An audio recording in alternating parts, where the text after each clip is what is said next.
আল্লাহ পাক সম আমাদের উপর ফরজ করেছেন রমজান মাসে, যাতে করে আমরা তাকওয়া অবলম্বন করতে পারি। যদি রমাদানে সম রাখার পরেও আমি তাকওয়া অবলম্বন করতে না পারি, আল্লাহ ভীতি অর্জন করতে না পারি, বুঝতে হবে আমার সম 100% কবুল হয়নি। সিম্পল। তাকওয়া কি জিনিস? ওমর রাদিয়াল্লাহু আনহু বলছেন, একটা কাঁটা বিছানো রাস্তায়, একটা রাস্তা যেখানে কাঁটা বিছানো আছে, মনে করেন কাঁচের টুকরো দেয়া আছে, এই রাস্তা আপনাকে পার হতে হবে। আপনি যত সতর্কতার সাথে পা ফেলবেন পার হওয়ার জন্যে, এটা হচ্ছে তাকওয়ার উদাহরণ। জীবনে চলার পথে অন্যায় থাকবে, শয়তানের টোপ থাকবে, আল্লাহ দ্রোহী হওয়ার সুযোগ থাকবে, পাপাচারে লিপ্ত হওয়ার সুযোগ থাকবে। আপনি বেছে বেছে পা ফেলে আগাচ্ছেন, এগুলোতে পা দিচ্ছেন না, এর নাম হচ্ছে তাকওয়া। আমি কি বুঝাতে পারছি? আচ্ছা, তাকওয়া মানে শুধু এটাই নয় যে আল্লাহ যা আদেশ করেছেন এগুলোই করব, বরং আল্লাহ পাক যা নিষেধ করেছেন এগুলোকে ছেড়ে দেওয়ার নাম তাকওয়া। আর নবী সাল্লাল্লাহু আলাইহি ওয়াসাল্লাম বলছেন, তাকওয়া মনের ব্যাপার, কলবের ব্যাপার। শুধুমাত্র বাহ্যিক লেবাস পোশাকে তাকওয়ার পরিচয় নয়। আমার দাড়ি, আমার টুপি, জুব্বা বাড়ি যে তাকওয়ার একমাত্র পরিচয়, এমনটা নয়। আর তাকওয়া হ্যাঁ হুনা, নবী সাল্লাল্লাহু আলাইহি ওয়াসাল্লাম বলছেন তাকওয়া হচ্ছে এখানে, কলিজায়, কলবে।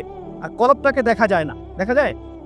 শুধুমাত্র আল্লাহ দেখতে পারেন কার মনে কি চলছে, শুধুমাত্র আল্লাহ জানেন কার মনে কি আছে। তাই মনের মধ্যে খারাপ বিষয় রেখে, নোংরামি রেখে, অশ্লীলতা রেখে, হিংসা, বিদ্বেষ, দুনিয়ার প্রতি আসক্তি, অহংকার, রিয়া, এগুলো রেখে মানুষের কাছে ভালো সাজা যেতে পারে, আল্লাহর কাছে সম্ভব না। আল্লাহ পাকের কাছে যে ব্যক্তি ফেয়ার, নির্দোষ, নিষ্পাপ, মাজলুম, আল্লাহর কাছে যে ব্যক্তি কবুলিয়াত পেয়েছে, সারা দুনিয়ার মানুষ মিলেও তাকে জাহান্নামে নিয়ে যেতে পারবে না। পারবে? আর আল্লাহ পাকের কাছে যে ব্যক্তি দূষিত হয়ে গেছে, কারণ আল্লাহ পাক জানে তার কলবে কি আছে, আল্লাহ পাক তার দৃষ্টিতে দেখছেন তার কলবে কি আছে।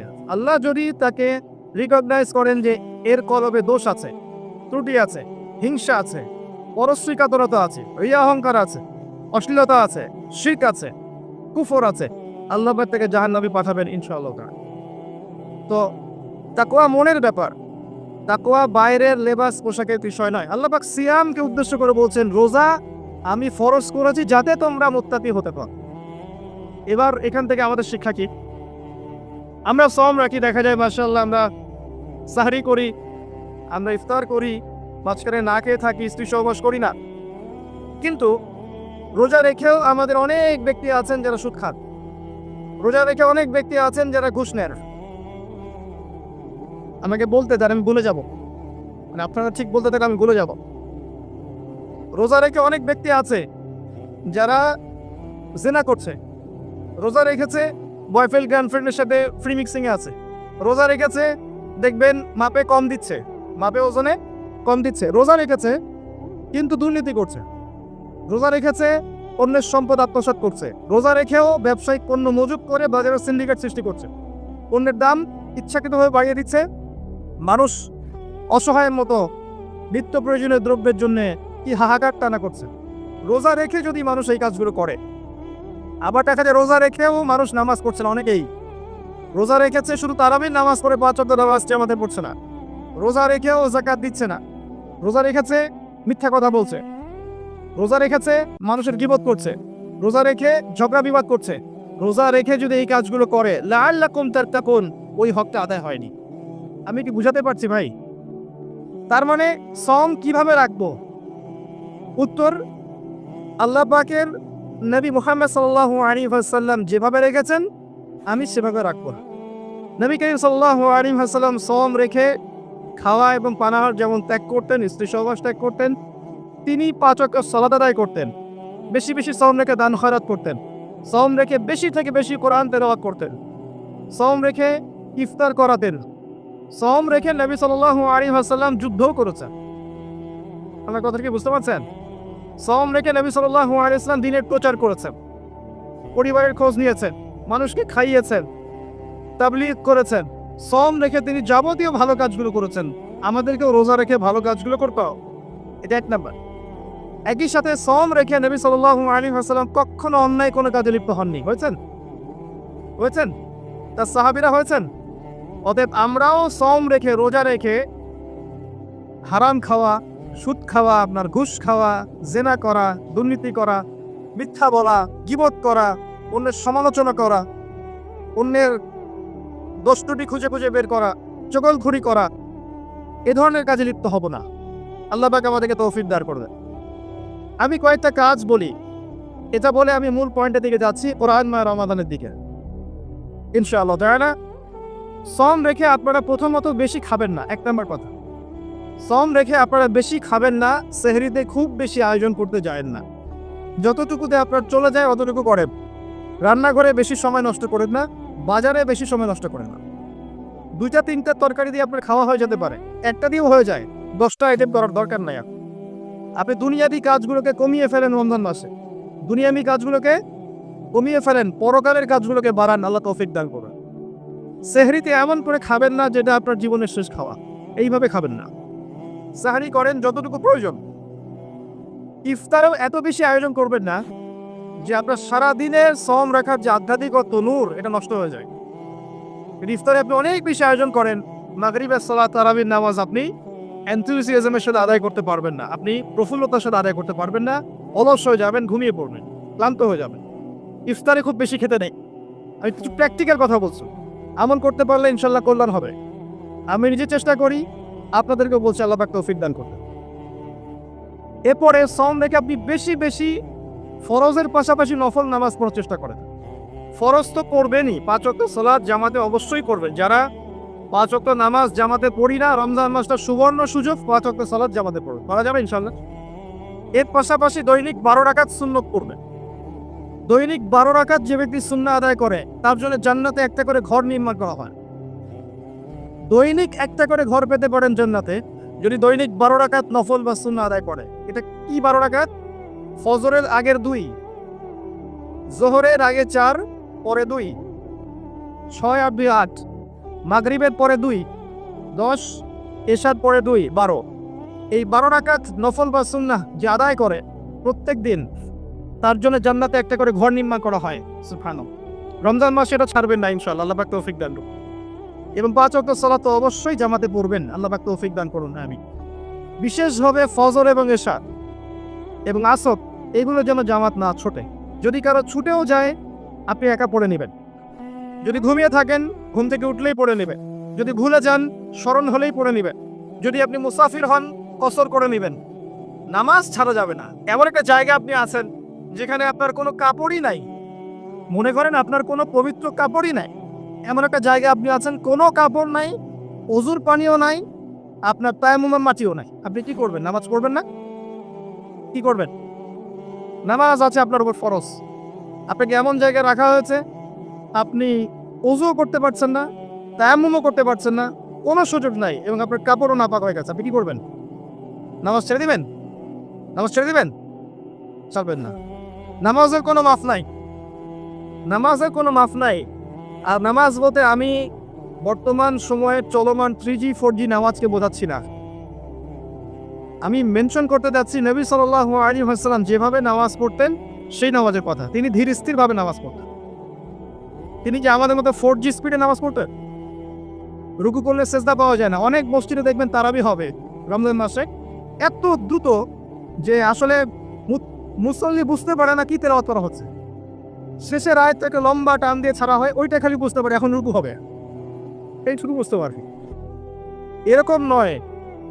আপনি হারাম শরীফে দেখবেন, কাবা ঘরে দেখবেন, মসজিদ নববীতে দেখবেন, অন্যান্য যত মসজিদগুলো আছে আরব কন্টিনেন্টে, এখানে দেখবেন ধীর স্থিরভাবে তারাবি সালাত হয়, সুন্দর কেরাত হয়, লম্বা কেরাত, লম্বা রুকু, লম্বা সেজদা, এবং প্রশান্তির সাথে মানুষ সালাত আদায় করে। আমি এই সালাতকে বোঝাচ্ছি।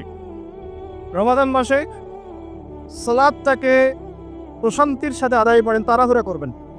কারণ ওমা খালাকতুল জিন্না ওয়াল ইনসা ইল্লা লিয়াবুদুন, আমি জিন আর মানুষকে শুধু আমার ইবাদত করার জন্যই সৃষ্টি করেছি, অন্য কোনো কারণে আল্লাহ পাক সৃষ্টি করেন নাই। এর জন্যই তো পৃথিবীতে এসেছি নামাজ পড়তে। নামাজ এত তাড়াহুড়া কেন? দুনিয়ার সমস্ত কাজ ধীর স্থিরভাবে করি, মসজিদে আসলে কখন বের হবো তার আগে আমরা প্রতিযোগিতা সৃষ্টি করি। এটা কি ঠিক হচ্ছে ভাই? এটা ঠিক হচ্ছে? নামাজ স্থিরভাবে পড়ে, ধীর স্থিরভাবে পড়ে, আল্লাহ পাক তৌফিক দান করে। আসেন রমাদানে আমি একটা কথা বলি, যাকাত, যাদের যাকাত আছে নিসাব পরিমাণ সম্পত্তি হয়েছে, রমজানের যাকাত দিয়ে দিবেন। যাকাত নিয়ে টালবাহানা করবেন না, আল্লাহর ওয়াস্তে যাকাত দিয়ে দেন। যাকাত হচ্ছে আপনার সম্পদে গরিবের হক। অন্যের হক নষ্ট করলে এই শাস্তি আল্লাহ পাক এমনভাবে দিবেন, ওই সম্পদটাকে আল্লাহ পাক গলাবেন, গলিয়ে কপালে গালে পিঠে লাগিয়ে দিবেন এবং একটা সাপের আকৃতি দিবেন, এই সাপ গলায় ঝুলে থাকবে এবং কপালে ঠোকর দিবে। বলেন নাউযুবিল্লাহ। যাকাত দিয়ে দেন। যাকাত ইসলামিক অর্থনীতির মূল ভিত্তি। যাকাত না থাকলে ইসলামিক ইকোনমি টিকবে না। ইসলামিক ইকোনমিক্সের মূল বেস হচ্ছে যাকাত এবং সাদাকা এবং বিজনেস, ব্যবসা। এগুলো নিয়ে পড়াশোনা করেন। আমি মাহফিল এত ডিটেলস বলতে পারি না। আমি আগেও বলেছি, আমি ওয়াজ মাহফিলে আমি আমার জানা মতো 30-40% কথা বলতে পারি না, বাকি 60% পড়ে, 50% পড়ে। এগুলো বলার পরিবেশ এই মাহফিলগুলো নয়। ইনশাআল্লাহ আস্তে আস্তে যতটুকু জানি বলার চেষ্টা করবো। ওমা তৌফিকি ইল্লা বিল্লাহ, আলাইহি তাওয়াক্কালতু ওয়া ইলাইহি উনীব। যাকাত ইসলামিক ইকোনমিক্সের বেস। ইসলামিক ইকোনমিক্স সম্পর্কে জানতে হলে, বুঝতে হলে, পড়তে হলে আমি একজন আলেমের নাম বলছি, যাকে আমি বেসিক্যালি ফলো করার চেষ্টা করি ইকোনমিক্স সেকশনে এবং অন্যান্য সেকশনেও। তিনি আমার খুব শ্রদ্ধেয় একজন আলেম, আল্লামা তাকি উসমানী দামাত বারাকাতুহু। তার ইকোনমিক্সের সিরিজ আছে, ইসলামিক অর্থনীতির সিরিজ আছে বই, 10টা-15টা বই শুধু অর্থনীতির উপরেই। এগুলো কিনেন, ঢাকায় বাংলা বাজারে পাবেন, কিনে এনে বাসায় পড়েন, আপনি দেখবেন ইসলামিক অর্থনীতি কী জিনিস। আর অর্থনীতির জ্ঞান না থাকার কারণেই, অর্থনীতির বিশুদ্ধ জ্ঞান না থাকার কারণেই আমরা ইবাদত বন্দেগীর জীবনে নামাজি হলেও ব্যবসায়িক জীবনে, অর্থনৈতিক জীবনে পাক্কা সুদখোর হয়ে বসে আছে। আমার কথা কি বুঝতে পারছেন ভাই? অর্থনীতির জ্ঞান দরকার আছে না? একটা রাষ্ট্র মনে করেন যার কাছে অর্থনৈতিক সুপার পাওয়ার, তার কাছে ইকোনমিক চাবিকাঠি আছে। ওয়ার্ল্ডের একটা রাষ্ট্র মনে করেন তার কাছে অর্থনৈতিক চাবিকাঠি আছে, সে চাইলে কাউকে ইকোনমিকভাবে দুর্বল করতে পারে, কাউকে শক্তিশালী করতে পারে। এখন অন্যান্য রাষ্ট্ররা এই আনুগত্য করবে না? করবে না? করবে। অর্থনীতির মূল ভিত্তি। নবী সাল্লাল্লাহু আলাইহি ওয়াসাল্লাম মদিনায় হিজরত করে যখন মদিনা সনদ তৈরি করলেন, সাহাবীদের মধ্যে ভ্রাতৃত্বের বন্ধন স্থাপন করলেন, ইহুদিদের সাথে চুক্তি করলেন, মসজিদ নববী নির্মাণ করলেন, এরপরে তিনি প্রথম যেখানে ফোকাস করেছেন সেটা হলো মুসলিমদের অর্থনীতি সমৃদ্ধ করার কাছে, তারপরে সামরিক বাহিনী গঠন ইত্যাদি ইত্যাদি। অর্থনীতি মূল জিনিস। আর এই বিষয়গুলো আমাদের প্রতিষ্ঠানগুলোতে আরও বেশি বেশি পড়ানো উচিত। এটা আমার নাসিহা, বাকি যারা এর দায়িত্বশীল তারা বুঝবেন। আসুন, আমি যেটা বলছিলাম, রমাদান মাসে যাকাতগুলোকে দিয়ে দেন। এটা আপনার সম্পদে গরিবের হক। যাকাত ইসলামিক সমাজে সাম্য নিয়ে আসবে। গরিব না খেয়ে মারা যাবে না, আপনার সম্পদে ওর হক আছে, ওই হকটা না দিয়ে আপনি মৃত্যুবরণ করেন না আল্লাহর ওয়াস্তে। এই পর্যন্ত যে যাকাতগুলো দেন নাই সেটাও হিসেব করা উচিত যে আপনি কত টাকা যাকাত দেন নাই। আল্লাহ পাকের কাছে ইস্তেগফার করা উচিত যে আল্লাহ, আমার 20 বছর আগ থেকে যাকাত ফরজ হয়েছে, আমি যাকাত এখনো দেইনি, আল্লাহ আমাকে মাফ করো। যদি সম্ভব হয় টাকাগুলো দিয়ে দিয়েন। আল্লাহ পাক তৌফিক দান করুন, দোয়া করি। আর রমজান মাসে বেশি থেকে বেশি তাসবিহ তাহলিল করবেন, বেশি বেশি সময় নষ্ট করবেন না। হয়তো ফেসবুকে কমেন্ট করতে গিয়ে, পোস্ট দিতে গিয়ে হয়তো সময় নষ্ট করবেন। এগুলোর কোনো ফায়দা নাই, এগুলোর খুব একটা ফায়দা নাই। বাস্তবিক মাঠে ময়দানে যারা কাজ করে এদের মধ্যে ফায়দা আছে। মুসলিমরা মাঠে কাজ করবে, মাঠে। এখন যারা মাঠে কাজ করছে তারা ফেসবুকে এত শোডাউন করে না, এত আইওয়াশ করে না। আপনি কি আজকে জানতে পেরেছেন যে বাংলাদেশে কতজন মানুষ খ্রিস্টান হয়েছে? জেনেছেন? আপনি কি আজকে জানতে পেরেছেন যে বাংলাদেশে কতজন মানুষ কাদিয়ানি হয়েছে? জেনেছেন? আপনি কি আজকে জানতে পেরেছেন যে বাংলাদেশে কতজন মানুষ আইলে কোরআন হয়েছে এবং শিয়া হয়ে গেছে? আপনি কি জানতে পেরেছেন? যারা এই কাজগুলো করছে বা করে তারা এত শোডাউন করে না, আর আমরা কাজের চেয়ে শোডাউনে বেশি অভ্যস্ত। আল্লাহ পাক আমাদেরকে বোঝার তৌফিক দান করুন। মসজিদে কাজ করেন, মসজিদ ভিত্তিক দাওয়া দেন, খুতবা দেন, তালিম পড়েন, আল্লাহ রাস্তায় সময় লাগান, মাঠে ময়দানে দিনের কাজ করেন, ইনশাল্লাহ দিন এগিয়ে যাবে ইনশাল্লাহ। অনলাইন একটা অপশন যেখানে আপনি বিশুদ্ধ বিষয়গুলো প্রচার করতে পারেন। এটা ঝগড়া করার প্ল্যাটফর্ম নয়, এটা কাউকে বিতর্কিত করার প্ল্যাটফর্ম নয়, এটা কারোর প্রতি বিদ্বেষ ছাড়ার প্ল্যাটফর্ম নয়, এটা মনের দুঃখ প্রকাশের প্ল্যাটফর্ম নয়। এটা একটা মাধ্যম যেটা নিয়ন্ত্রণ করে ইহুদি খ্রিস্টানরা। এই মাধ্যমটা নিয়ন্ত্রণ করে কারা? ইহুদি খ্রিস্টানরা। ইহুদি খ্রিস্টানের প্ল্যাটফর্মে গিয়ে দিনের কতটুকু খেদমত হয় এটা আল্লাহ ভালো জানেন, আমরা বুঝি না খুব একটা।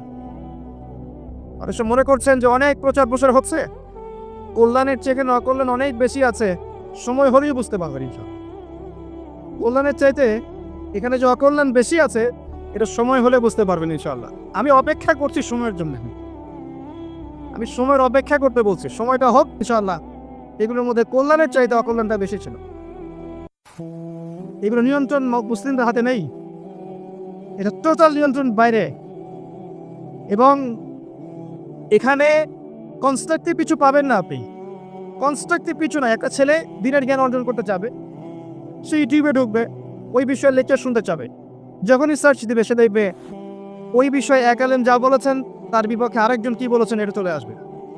অমুক যা বললেন তমুকের বিরুদ্ধে, তমুক যা বললেন তমুকের বিরুদ্ধে, এটা চলে আসবে। ও একদিন একটা বিষয় পড়বে, আরেকদিন আরেকটা লেকচার শুনবে, আরেকদিন আরেকটা বই পড়বে, আরেকদিন আরেকটা লেকচার শুনবে।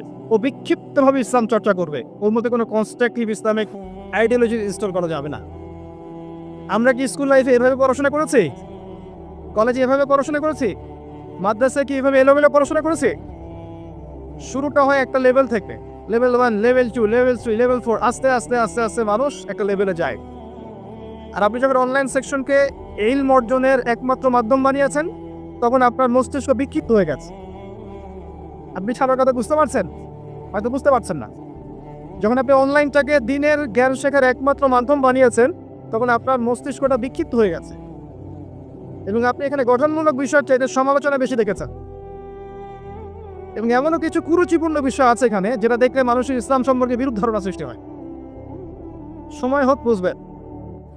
আর যারা এগুলোর প্রভাবে যাদের উপরে জুলুম আর নির্যাতন